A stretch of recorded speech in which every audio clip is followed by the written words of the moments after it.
How bullying rewires the brain's social circuits. Have you ever wondered why some people struggle to connect, even when they deeply want to?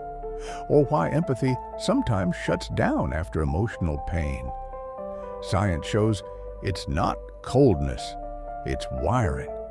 Childhood bullying doesn't just hurt, it reshapes the brain's social circuits, creating what neuroscientists call the empathy switch. The human brain is built for connection. When we see someone in pain, regions like the anterior insula, amygdala, and mirror neuron system activate, allowing us to feel what others feel.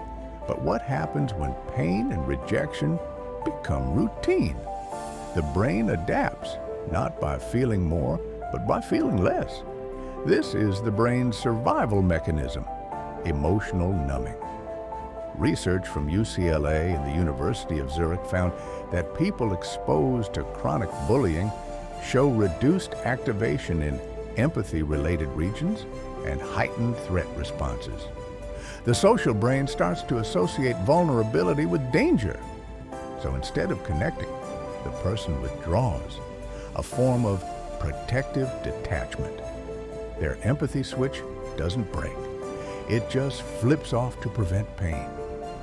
In adulthood, this rewiring shows up as emotional distance, avoidance of deep relationships, or even overcompensation. Trying too hard to please, the brain keeps scanning for social threat instead of connection. Every neutral look or pause feels loaded with rejection. Psychologists call this hypervigilant empathy, a mix of care and fear. It's not a flaw. It's the residue of a survival brain. Here's the good news. The empathy switch can be turned back on.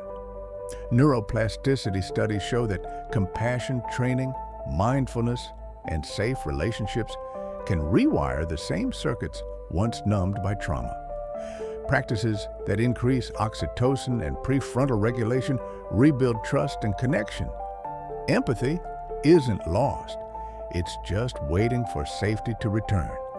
If you've ever felt emotionally detached or overly sensitive after being hurt, your brain might simply be protecting you. Awareness is the first step to reclaiming connection. At Mindset Maven, we uncover how experiences shape the mind and how science can help you heal it. Subscribe to Mindset Maven for more neuroscience-based insights on trauma, empathy, and emotional healing. Because understanding your brain is the most powerful act of self-compassion.